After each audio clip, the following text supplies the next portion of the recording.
History of MMM, how it all began. Starting up of MMM, in 1989, Moscow Executive Committee in Leninsky district registered MMM as a cooperative society. It is in Russia. A few words about the leader. The MMM Cooperative Society was founded by Sergei Mavrodi and was one of the leading computer equipment distributors in Russia. Sergei Mavrodi, having a degree in maths, worked as a programmer and took part in the development of the first operating systems. A few words about his decision to make his own company is the fact that having worked as a simple worker from 8 to 5, he understood that freedom is the most important for him, because that work of 8 to 5 is literally a slavery. At any point, at any time, the company can throw you out and you'll be left without nothing, although you could have worked in that company for years and years. So he realized it. This is why he decided to create his own child, and he knew whatever his efforts will be, it will come back to him in form of dividends and income. Free of charge travel campaign. In 1992, the brand became universally recognizable after Mavrodi offered several times to all the residents of Moscow a day of free of charge travel in metro, Moscow subway. Pretty smart. Birthday of MMM. On October 20, 1992, the joint stock company MMM was registered. In fact, it is a birthday of MMM in the traditional form in which people got used to consider it. The shares of MMM on sale. February 1st, 1994, the shares of MMM went on sale, and people immediately began to buy them. Moreover, the company willingly bought them back on a new, higher rate, which grew very fast at about 100% per month. The company's principle today is always more expensive than yesterday worked perfectly. Few words about that. Why did he do that? As you might know, in 1991, the Soviet Union fell. So if until at the time of the Soviet Union, everything that there was in the country, like properties, different companies, or whatever that was bringing some goods, was national. So any person of the country was entitled to have a share of that production, of that company. Everybody was equal. But when the Soviet Union fell, what it meant is that all the companies, all the properties had to be privatized. So you can imagine there is a company, a huge company. People worked there for years and years. And at one moment there comes a person and says, all that is mine. Yes, this was the case, and obviously that information, that laws about the fact that it was possible to privatize was kept only for a small group of people for obvious reasons. So a simple worker who worked in that company for years and years or all his life didn't know he can actually come and say by law that that is his. So what genius idea Sergei Mavrodi had is to sell these shares to gather the money of the people, and with this money to buy those companies. So basically, if a person has an MMM share, he would have had an exact share from the company that Sergei Mavrodi bought. For example, a company from oil and gas or something else. Obviously, he knew perfectly which companies are worth it and which companies were not. There was quite a battle there. So as you can see, his idea was great, but let's see what happens. Government is trying to hinder MMM's activities. Surprise, surprise! Planned by the Russian government, MMM 94 was intentionally collapsed. It began when tax inspectors accompanied by OMON officers passed through the crowd of depositors and went inside the central office of the company to give a notice about the planned tax inspection. Right. So obviously, the small group of people that I was talking about is the government people, is the people that have connections and so on, and they wanted obviously all that money, all those properties to be kept in their hands. This is how the nowadays oligarchs were made. At that moment they had nothing. In one day they got loads of money, and now you can know them as very rich people who made their money on the back of a nation.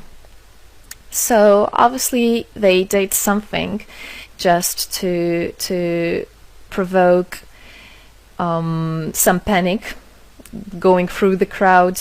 Obviously, for any financial institution, a panic is really bad. As I remind you, at that time, MMM was selling shares, was a share stock company, let's say. Mavrody's arrest. Sergei Mavrody was arrested on tax evasion charge. Really lame excuse. It wasn't at all like that.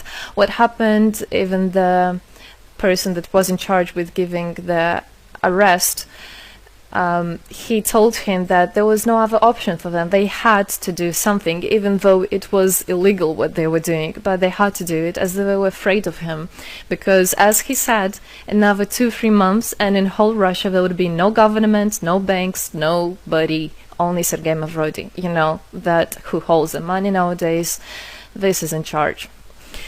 So he was arrested, and his arrest was broadcasted live on all TV channels, obviously to show off more, to show people how bad he is, and actually the government didn't do anything wrong. On the same day, there was a storm of the central office of MMM. The company was prescribed to recover 49.9 billion rubles to the budget. Huge money. The question about the money in MMM 94 is open, as no one still can give an answer where it is. The authorities simply turned a blind eye to it, although hundreds of eyewitnesses are ready to confirm, even under oath in court, that they saw 17 trucks take out cash through the back door. So unfortunately at that time there was no internet, no bitcoins, no other internet wallets, and all the money were obviously kept in cash in the MMM offices. And the government took advantage of it. They just came, took it out, and then they said nothing. They just, moreover, they didn't say where the money went. They even made the way to make people believe that Sergei Mavrody was the one who took all those 17 trucks of money and disappeared. But obviously it wasn't the case. It was a simply lame excuse. Demonstrations against state authorities. August 1994. Thousands of MMM depositors affected by the artificial collapse of the pyramid protested and demanded to set Mavrody free. Actually, Mavrody could have used his powers and do huge, bigger protests, but he decided not to do that, as that would made as obvious a different protests of this type. It could be people injured or even killed, so he decided not to use people in this purpose. It was very noble from him to do that. MMM leader became a deputy. However, he found a way to get out of the prison. Being imprisoned, Sergei Mavrody had managed to register as a candidate for a deputy of the State Duma and was released from prison. He won the elections by a landslide and became the deputy of the State Duma of the first convocation. So, as a deputy in Russia, they have privileges. This is why, becoming a deputy, he was set free. The State Duma is against Mavrody. Surprise, surprise! The State Duma deputies deprived Sergei Mavrody of his deputy plenary powers due to his permanent absence at the Duma's meetings. That incident was the only one in New Russia's history. Sergei Mavrody wasn't interested at all in politics. It's not, he hates politics, as he said it many times. So he became a deputy only for the reason to get out of a prison. That's it. He wasn't interested to go to at their meetings, as he himself considered as well the people there as being quite silly and not worthy to spend time with. But this was another lame excuse for them to deprive him by saying that he is absent. A candidate for presidency. The Central Election Commission registered the authorized representatives of the initiative group that had nominated Mavrody as a candidate for the president of Russia, but subsequently rejected a significant part of the signatures in the support of a candidate, and his registration was renounced. So, for obvious reasons, they did that again. They weren't interested into having a fair president, a fair leader on top of their head. Revival of MMM, January 2011.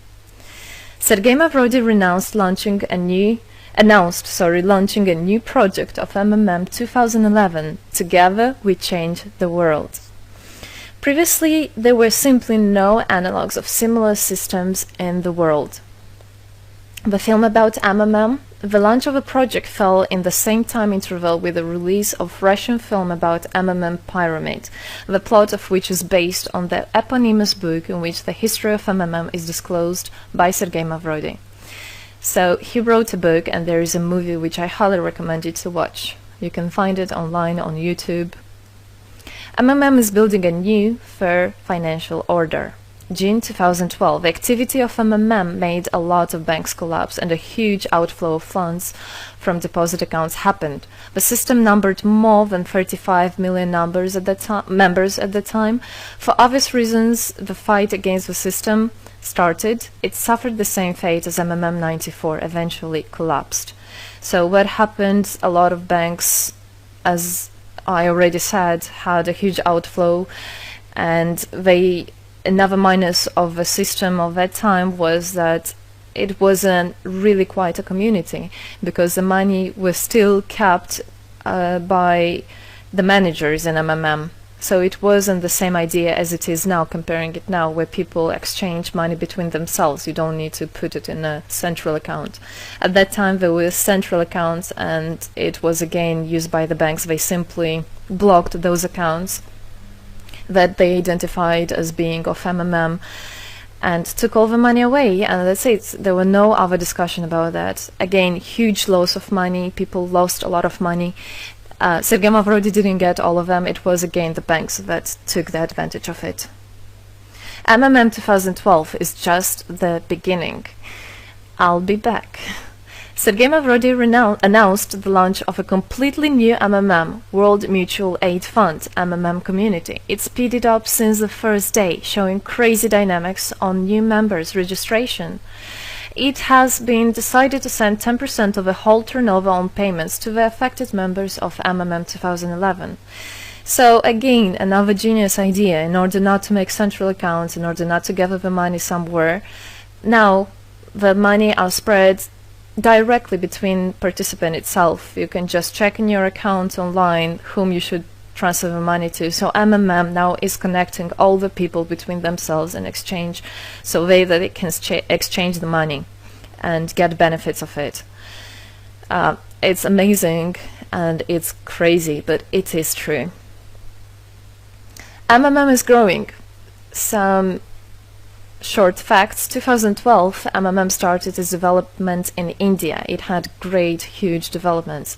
2012-2013, following India, Mmm Bangladesh was launched as well. 2013, Mmm Indonesia was launched. 2014, Mmm Hong Kong. And it's not the end. Mmm Global, 2014. Mmm Global started up in the spring 2014.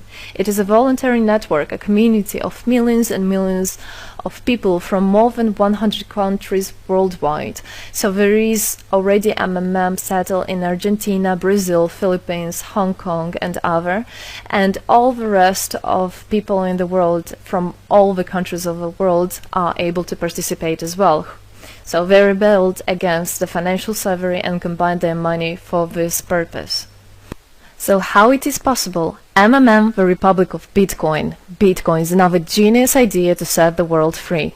For Mmm Global participants' convenience, there were some 20 ideas on funds transfers implemented. From now on, all the countries where you can buy and sell Bitcoins can be registered in a branch of Free People of the Republic of Bitcoin. Thus, there is no barriers to develop Mmm in small countries due to their restrictions on the international bank transfers. Banks. This is not something that we would want to use, as the banks can anytime put restriction on an account or even block an account and take all the money. Yes, the banks can do that. Read better your contract. So, Bitcoins is really genius idea to do that. Join Mmm Global, join our community, set the world free. Don't hesitate, don't even think of going back, just go always forward. We are writing the history right here and right now. We are not going to be any more slaves working from 8 to 5, having pennies for that. We want to hold our own money and to get the benefits of it. I don't want a bank to use my money for their own purposes. I want us people, free people, to use our money, to exchange the money when it is needed, and to help each other. This is really a great idea. And join us, write the history here today with us, and together we will indeed change the world.